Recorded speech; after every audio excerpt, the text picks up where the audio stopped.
Ou de mieux pour s'informer. Mesdames, Messieurs, bienvenue au journal sur les antennes d'Horizon 3 Télévisions. C'est parti pour la troisième livraison de la semaine. 3 titres pour s'ouvrir sur le monde ce soir. Le mandat de dépôt de Dagobert Nwafo, la population qui s'insurge face justement à cette autre lenteur dans la décision de justice qui semble avoir piétiné pour une frange de la population. Nombreuses sont également ces populations qui réclament davantage une véritable justice pour bébé Matisse. On parlera également des services de MTN et la galère des abonnés. L'offre de services de l'opérateur MTN n'en finit pas de déchanter ses utilisateurs. Entre mauvaise qualité des appels et connexions Internet approximatives, les usagers ne savent plus finalement à quel sens se vouer au regard du préjudice subi. Et puis en sport, les play-offs du championnat de volleyball 2025, le Littoral Team décroche le titre de champion du Cameroun après avoir battu Mayokani par 3-7 à 1 en dames, tandis qu'un messieurs port autonome de Douala dicte sa véritable loi face à Lito Team sur le même score des rencontres de haut volt qui se déroulent au gymnase du complexe sportif de Japoma. Nous sommes dans la ville de Douala, capitale économique, mesdames et messieurs. Voilà pour la vitrine du 19h30. Bonsoir une fois de plus à toutes et à tous et bienvenue.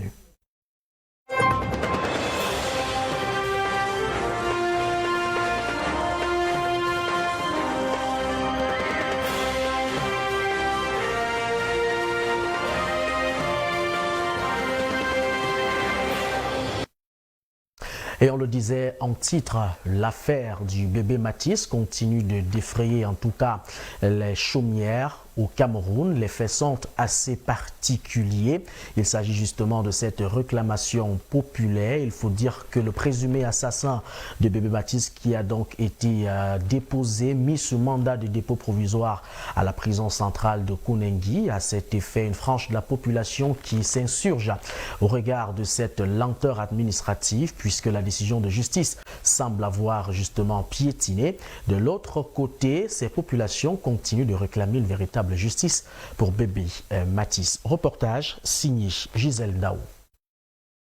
Une affaire pleine de péripéties, l'assassinat de bébé Matisse. Les faits remontent le 10 mai 2025, plongeant tout le pays dans un désarroi sans précédent. Depuis lors, le Cameroun vibre au rythme des pleurs, de la consternation et des hommages. Des sorties de tous bords, revendiquant justice pour cet autre crime odieux. On devait le condamner le même jour. C'est tout ce qu'il pouvait dire, parce qu'un enfant innocent comme ça là, ne pouvait pas subir certaines la chose que l'enfant là a subi là. L'enfant est en train de manger le pain visionné, on vient le poignarder. Ce n'est pas du tout bien. Dès le jour qu'on a même tué cet enfant, il devait être enfermé. Vraiment, je ne sais pas pourquoi c'est jusqu'à présent qu'on parle de mettre à Kounengi. On devait d'abord le battre jusqu'à peut-être être en agonie avant de le mettre là-bas. Ce qu'il a fait est vraiment pénible et cruel. Selon les avis recueillis, les Camerounais vivent dans la peur et la psychose car l'homme étant désormais un loup pour l'homme. D'aucuns pensent qu'il serait judicieux d'appliquer la loi du talion pour le cas de Dagobert Nwafo car Matisse, ce petit ange ne méritait pas un tel sort aussi atroce. Plus loin encore, ils affirment que la justice pourrait servir de protection pour ce présumé criminel sans foi ni loi. Perso, c'est une action qui vient un peu trop tard. On aurait dû faire la justice populaire parce que c'est une injustice. L'enfant n'avait rien à voir avec ce qui s'est passé. Il n'aurait pas dû mourir, il n'avait que 6 ans. Il n'aurait pas dû mourir, on n'aurait pas dû le tuer. Ça dépendait que de moi, étant sur place, avant que l'autorité n'arrive, on devait finir aussi avec lui. Par contre, d'autres préfèrent se ranger du côté de la justice, malgré la douleur très profonde. Moi, particulièrement, je ne peux pas dire que ça vient trop tard parce que dans un pays de loi, même quand on t'arrête même dans le sac, comme ça a été le cas, il est d'abord présumé innocent. Donc peu importe ce qui s'est passé, je me dis que la loi, la justice a bien fait son travail. Dans des places à d'autres, tu pensais qu'on devait le laisser à la justice populaire. Je pense que la loi s'est manifestée. Pour moi, il n'y a aucun souci. C'est vrai que ce qu'il a fait était atroce, mais il fallait qu'on marche selon les normes juridiques de notre pays. Il était temps que force revienne à la loi. Cependant, les Camerounais, très impatients de la sentence de la justice, croisent les doigts pour une peine à perpétuité du bourreau de bébé Matisse, sans possibilité de remise en liberté. Et 24 heures après son dépôt, À la prison centrale de Kondengi, les influenceurs qui montent au créneau, ils réclament visiblement une justice pour cet enfant de 6 ans qui a été atrocement arraché à la vie. C'était le 10 mai 2025 dernier. Du côté de Kondengi, d'autres par contre se disent satisfaits du tournant que semble justement avoir pris cette affaire. David Zon, reportage. Dans un direct sur son compte Facebook dimanche dernier, Malox le Viber, artiste-rappeur, s'indignait déjà de la lenteur juridique dans le traitement de l'affaire Matisse. Pendant 52 minutes de direct, l'artiste exige que la justice soit dite. Il s'est levé, il a déchiqueté. Parce que les vraies photos, quand les vraies photos de l'enfant vont sortir, vous allez comprendre ce que le type l'a fait. Parce que la petite photo que vous êtes en train de voir sur Internet là, ce n'est pas ce qui s'est passé. Le gars a déchiqueté l'enfant là avec le couteau. Il a déchiqueté l'enfant là comme un animal. Comme un gibier. Quand vous allez voir les photos, quand vous allez voir les vraies photos de cette histoire, le Cameroun sera scandalisé. Ça fait 3 semaines, on n'a rien fait. 3 semaines, on n'a absolument rien fait. Je dis bien qu'on n'a rien fait. Le père de l'enfant est en danger, il ne sait pas où se cacher. Quelques heures après son dépôt à la prison centrale de Kondengi, dans le 4e arrondissement de Yaoundé, Céleste Victorien, influenceur camerounais installé en Europe, se dit satisfait de l'évolution de cette affaire. Mais il demande aux Camerounais de rester vigilants et de continuer le combat. Le monsieur qui a ôté la vie à notre jeune bébé Matisse est descendu à Kondengi aujourd'hui. N'applaudissez pas, ce n'est pas une victoire parce qu'il n'a pas encore été jugé. Donc pour le moment, il est encore sous mandat de dépôt. Pour ceux qui ne savent pas ce que ça veut dire, il est en détention provisoire. Généralement, on met les gens en détention provisoire quand ils sont présumés innocents. Vous voyez que la guerre n'est même pas encore terminée. Donc pour le moment, il est présumé innocent. Et souvent, on les met comme ça là-bas pour qu'ils soit ne quittent pas le pays, soit pour qu'on ne perde pas certaines preuves. Bien qu'en détention provisoire à la prison centrale de Kondengi, Dagobert Nouafo reste présumé coupable et donc pas encore condamné. Et à cet effet, de nombreuses questions se posent justement autour du processus judiciaire qui encadre donc cette situation qui finalement intéresse l'ensemble des Camerounais. Nous avons à cet effet opté au sein de la rédaction centrale d'Horizon 3 Télévision de tendre notre micro à un expert des questions juridiques qui a choisi également de s'exprimer dans ce reportage signé par David Itamé.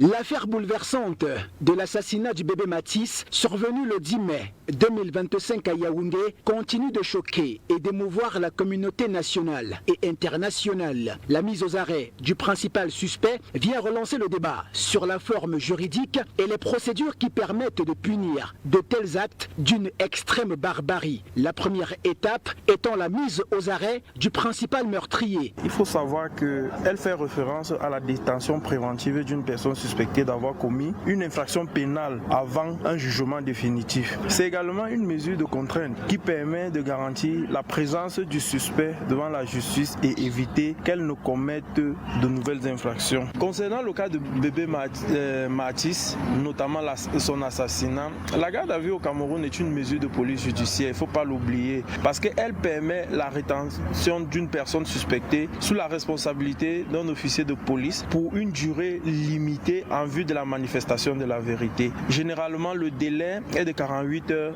renouvelable une fois. Toutefois, la prorogation doit être motivée. Dans le prolongement de la réflexion, de nombreux citoyens, encore sous le choc, s'interrogent sur la nature de la garde à vue au Cameroun et les différentes étapes de la procédure pénale. L'arrestation est une mesure immédiate visant à appréhender une personne pour la présenter devant l'autorité compétente. En revanche, la garde à vue est une mesure de rétention permettant d'interroger un suspect en vue d'une enquête plus approfondie. Pour qu'elle soit effective, elle doit remplir certaines conditions. Il faut que la suspicion soit fondée. Autrement dit, les soupçons légitimes doivent peser sur la personne suspectée. Il faut également un mandat d'arrêt, c'est-à-dire un document judiciaire ordonnant la garde à vue. Il faut un mandat de dépôt. Il faut qu'il y ait un risque évident de fuite. Dans un cas d'homicide volontaire, et dans quel cas intervient la mise en examen du suspect? Dans le cadre camerounais, en matière de procédure pénale, on parle de l'information judiciaire. Et Et à l'information judiciaire, cette mise en examen est remplacée par l'inculpation. Donc l'inculpation marque c'est le moment où le juge d'information judiciaire appelle la personne suspectée ou la personne inculpée, ou du moins la personne qui lit les charges. Et à ce moment, cette personne prend le nom d'inculpé. On parle donc d'inculpation au lieu de mise en examen dans le cadre du Cameroun. À la question de savoir si le suspect dispose des droits fondamentaux face à un acte d'une telle gravité, le juriste fait le point. Naturellement, la personne mise aux arrêts a des droits. Il faut que la personne soit informée du motif de son arrestation. La personne doit être assistée d'un avocat et la personne doit rapidement être entendue. Voilà qui est désormais clair. Cette affaire, selon les règles du Code de procédure pénale, doit suivre un cadre rigoureux garantissant à la fois la manifestation de la vérité et le respect des droits de tous et de chacun. Restons justement focalisés, cette fois-ci parlons d'autre chose dans ce journal. On parle des services de MTN et la galère de ses abonnés. Entre la mauvaise qualité des appels téléphoniques et même la qualité très approximative de la connexion Internet au Cameroun, c'est une situation qui finalement interroge la quiétude de plusieurs usagers qui ne savent plus à quel sens se vouer au regard du préjudice subi au quotidien. Jean-Claude Fouda, Monique Mogem. Plus de 30 années après, le pays en est encore aux atermoiements liés à la mauvaise qualité du réseau caractérisé par des déconvenus. C'est le moment où il n'y a pas de réseau, quand tu es en conversation, ça se coupe et tout. Le service est néfaste, vraiment néfaste. La qualité de, comment on appelle, l'écoute d'abord, le service Internet également, pas bon. Il faut néanmoins noter que dans ce chapitre s'illustre davantage l'opérateur MTN et son offre approximative de la connexion Internet, chacun allant de son expérience anecdotique. J'ai cette box depuis novembre 2024. Je l'ai acquise auprès de MTN et récemment, en début mai, j'ai fait la recherche et je me rends compte que je n'ai plus accès à Internet. J'ai fait toutes les démarches qui m'ont été demandées de faire. Aller en agence, écrire à MTN sur WhatsApp, écrire à MTN sur Facebook, appeler même MTN. Jusque-là, ils m'ont demandé d'acheter une MiFi de poche. Alors que moi, j'ai déjà déboursé mon argent pour acheter cette box-ci. C'est un collaborateur qui est allé en agence. Et puis, on lui fait savoir que cette zone dans laquelle nous travaillons, à Hala, n'est pas couverte par leur offre illimitée. C'est-à-dire c'est incompréhensible d'avoir travaillé dans cette même zone pendant presque 7 mois avec cette box-ci sans qu'il y ait de problème. Et puis un matin, on vous dit que désormais, vous n'avez plus accès à Internet. Face à cet état de choses, l'opérateur semble visiblement imperturbable malgré les dommages causés aux utilisateurs. Une indolence qui frise un abus, voire du mépris caractérisé. Il y a certains marchés que j'ai perdu à l'international. Je n'ai pas eu la possibilité, par exemple, de rendre marché à temps. Il était question de participer à un symposium en ligne. Malheureusement, la connexion n'aidant pas, je n'ai pas pu le faire. Ça voudrait dire que le cachet qui était de ce côté-là, une grosse perte financière pour moi, une perte en développement personnel pour moi.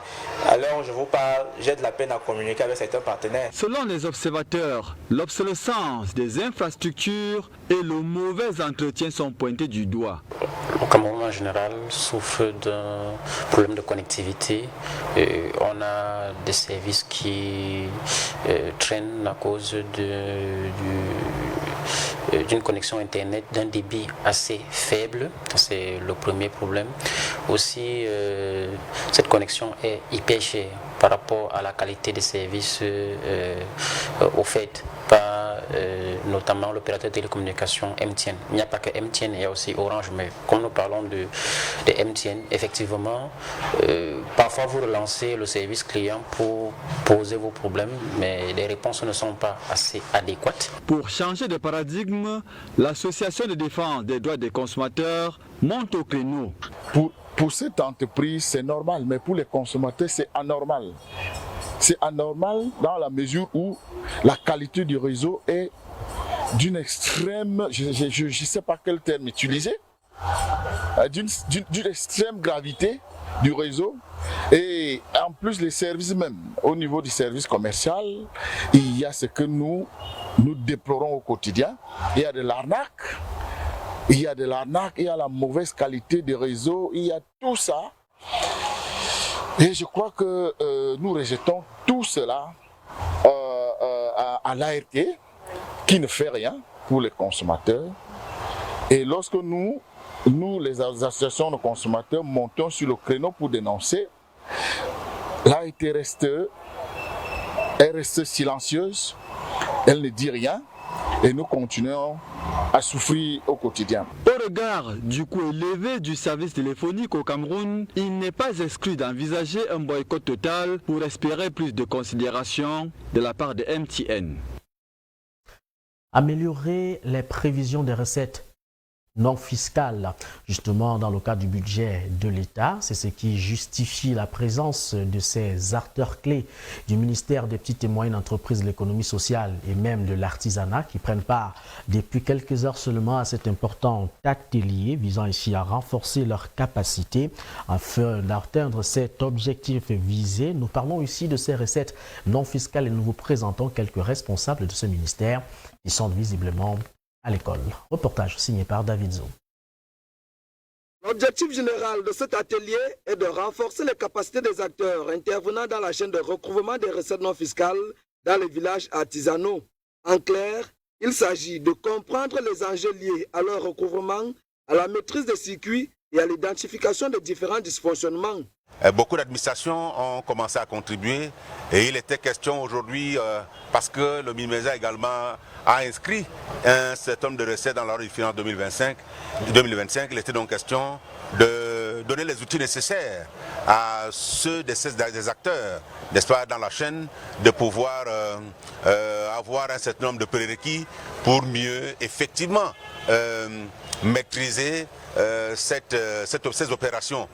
Coordonnateurs, régisseurs ainsi que le personnel du ministère des petites et moyennes entreprises, de l'économie sociale et de l'artisanat sont édifiés sur la notion de recettes non fiscales et des procédures d'exécution. Cet atelier pratique permet donc de revenir sur l'appropriation de l'utilisation des bulletins d'émission et des fiches de remontée d'informations. Il est question aussi de maîtriser les trois types, n'est-ce pas, de fichiers que l'on utilise pour les recettes non fiscales. Vous avez d'abord la fiche de synthèse et d'émission des recettes non fiscales, la fiche de synthèse de recouvrement et puis les bulletins harmonisés, n'est-ce pas, d'émission des recettes non fiscales. Donc il était question que les uns et les autres puissent effectivement se familiariser à ces outils pour que la collecte de ces recettes sur le terrain soit plus évidente et plus facile. Il convient de rappeler que les recettes non fiscales proviennent des recettes générées par les activités des villages artisanaux. C'est un enjeu de santé publique qui semble encore être tabou dans notre société. Il s'agit de l'hygiène menstruelle. Et pour ce 28 mai 2025, le Cameroun qui se joint au reste du monde pour donc célébrer la journée mondiale consacrée à cet effet. Une initiative justement mise sur pied par cette organisation non gouvernementale WASH United, c'était en 2014. L'objectif visait donc de sensibiliser et même d'éduquer l'ensemble des populations autour des questions relatives à l'hygiène menstruelle. La rédaction centrale d'Horizon 3 Télévision a donc pensé y poser sa plume à travers Rosie Chom qui nous fait le point dans son reportage.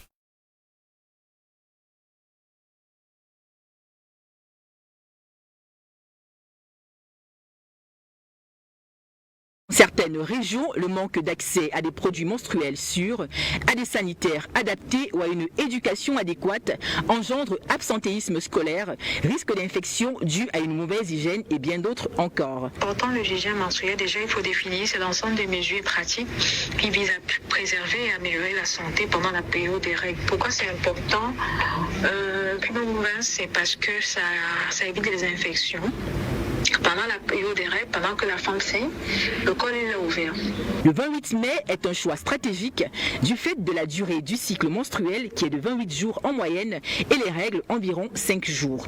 Un choix symbolique, rappelons que ce phénomène naturel touche la moitié de l'humanité pendant une bonne période de leur vie. Garder une bonne hygiène menstruelle reste donc primordial. Déjà, il faut savoir anticiper les règles, c'est-à-dire pouvoir savoir que à telle période je vais voir mes menstruations, ça permet à chaque femme de sortir avec ses serviettes pour ne pas être mal à l'aise. Un lavage simple avec l'eau coulante, propre, l'eau de douche. Pas besoin d'une eau particulière, juste une eau propre. Et on lave juste l'extérieur, ce qu'on appelle la vulve, qui est constituée des grandes lèvres et des petites lèvres. On ne lave pas l'intérieur du vagin. Malgré la révolution des mentalités et des sensibilisations à répétition, beaucoup reste à faire. Le tabou menstruel continue d'entraver les droits fondamentaux de millions de personnes dans le monde. La journée mondiale de l'hygiène menstruelle n'est pas seulement une célébration, c'est aussi un appel à l'action pour une société juste, inclusive et informée. Et nous partons de cette actualité pour parler d'une autre dans ce journal. Il s'agit de l'élection à la tête de la Banque africaine de développement qui aura bel et bien lieu demain 29 mai 2025 du côté d'Abidjan. C'est en Côte d'Ivoire. À cet effet, le conseil, justement, le comité directeur du conseil des gouverneurs, après examen des candidatures entre le 11 et 12 février 2025, on s'en souvient, et après examen, a donc retenu 5 profils. Il s'agit de 4 hommes et une seule femme. Demain sera donc le grand jour pour la course au fauteuil. Nous avons choisi de vous présenter le profil de ces candidats dans ce reportage signé par Gisèle Ndao. Le 29 mai 2025 marque un tournant décisif dans la vie de la Banque africaine de développement. Les actionnaires de la BAD ont rendez-vous à Abidjan, en Côte d'Ivoire, pour élire le nouveau président de l'institution financière, successeur du Nigérian Akinwumi Adesina. Ils sont 5 au total dans les starting blocks pour la conquête à la présidence de l'institution. Après une campagne d'une durée de plus de 6 mois, place au vote des actionnaires de la Banque africaine de développement. Au total, 81 pays africains détiennent un droit de vote équivalent à leur contribution. Pour l'emporter, il faut obtenir la majorité des voix du collège des actionnaires africains, mais aussi l'ensemble des actionnaires régionaux et non régionaux. À 24 heures du scrutin, la pression atteint son paroxysme. Les votes du Nigeria et des États-Unis seront décisifs. Les 5 candidats proviennent de 5 pays différents. Il s'agit du Sénégalais représenté par Amadou Hott, ex-ministre et envoyé spécial du président de la BAD pour l'Alliance de l'infrastructure verte en Afrique. Technocrate reconnu, l'ancien banquier d'affaires, âgé de 52 ans, revendique la capacité de porter la voix de l'Afrique lors des grands rendez-vous internationaux. Le Zambien Samuel Munzele Membo, ancien vice-président pour le budget de la Banque mondiale, où il passe 23 ans. Âgé également de 52 ans, il plaide pour la suppression des barrières douanières intra-africaines, pour l'essor de l'agriculture, des industries culturelles et pour l'inclusion économique des hommes et des femmes. Le Mauritanien Sidi Ould Tah, conseiller du président de la Banque islamique de développement, puis ministre mauritanien de l'économie. Âgé de 60 ans, l'intérêt croissant des États du Golfe pour le continent lui a permis en 10 ans d'augmenter sensiblement les activités économiques en multipliant par 8 les décaissements financiers. Le Tchadien Abbas Mahamad Toli, ancien gouverneur de la Banque des États de l'Afrique centrale, il revendique d'avoir assaini les comptes de l'institution. Dans son projet pour la Banque africaine de développement, il insiste sur la sécurité alimentaire, le financement des infrastructures, la promotion des énergies renouvelables et le développement des marchés financiers domestiques. Et enfin, Bajaboulile Swazi Tchabalala, vice-présidente de la Banque africaine de développement depuis 6 ans. Âgée de 58 ans, son programme vise non pas à changer de stratégie pour cette institution, mais à accélérer la mise en œuvre des infrastructures en sollicitant davantage le secteur privé. Une élection qui intervient alors que la banque multilatérale risque de perdre un demi-milliard de dollars de financement de la part des États-Unis. Et nous souhaitons donc bonne chance à l'ensemble de ces candidats. Parlons cette fois-ci sport. Sport à présent avec l'équipe nationale du Cameroun qui fera donc face au Nigeria dans le cadre de la période de FIFA comptant pour le mois de juin prochain. Le Cameroun qui reste d'ailleurs incertain. À date, aucune liste officielle des joueuses convoquées n'est publiée par le sélectionneur. C'est une situation qui sème le doute au sein de la communauté des supporters, tel que nous présente notre stagiaire Karel Eyenga dans cet élément. Jean-Baptiste Bissek n'a toujours pas dévoilé la liste des joueurs retenus pour cette double confrontation face aux Super Falcons. Cette absence de communication suscite un climat d'incertitude chez les inconditionnels du ballon rond. Les Lions indomptables, habitués de grandes prestations sur la scène internationale, semblent se heurter aux problèmes d'organisation. Des sources proches de la tanière font état de ce qu'une délégation de joueurs locaux devrait se rendre à Abuja, mais le mutisme du sélectionneur laisse planer des doutes. Les enjeux de cette rencontre sont pourtant énormes. Le Nigeria, rival historique du Cameroun, reste son adversaire de taille. Les Lions indomptables doivent bien affûter leurs armes avant d'affronter ces matchs. Le manque d'organisation pourrait engendrer une mauvaise performance de l'équipe nationale du Cameroun. En rappel, les coéquipières de Chouala sont déjà en stage à Ijebu. Odé, c'est à Abuja, en prélude à la double confrontation prévue les 31 mai et 3 juin 2025 au Nigeria.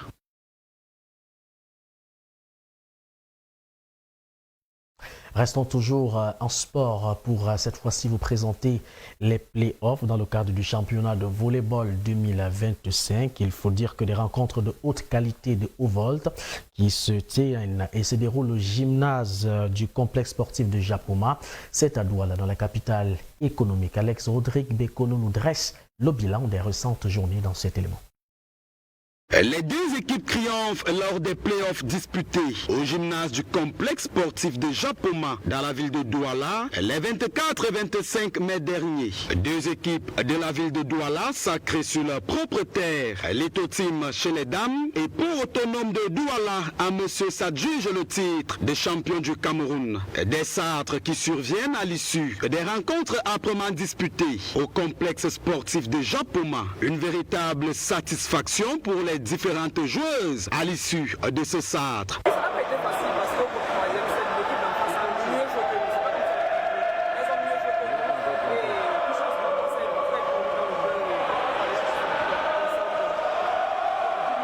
Du troisième set, nous avons su qu'on pouvait, mais le quatrième set, elles nous ont battus.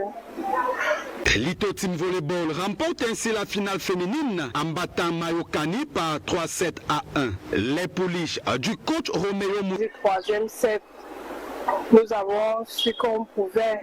Port Autonome de Douala s'impose devant l'Ito Team sur le même score. Elle conserve ainsi le titre conquis lors de la saison 2023-2024. C'était pas facile, mais bon, c'est d'abord un sentiment de joie, de satisfaction, parce qu'on a atteint notre objectif de gagner le championnat, de maintenir le titre. Voilà. C'était pas facile, on a bossé dur, et voilà le résultat là. Une compétition très enlevée qui a regroupé les 8 meilleures équipes du championnat de volleyball camerounais. Bien comblé, surtout reconnaissant parce que quel spectacle. Je crois que les téléspectateurs et le public ici présents ont été vraiment émerveillés par la qualité de la prestation des différents protagonistes. Et nous ne sommes pas surpris parce que ce sont les meilleurs de notre championnat régulier qui se retrouvaient à... Soit 4 en dames et marquant ainsi la fin. En attendant, c'est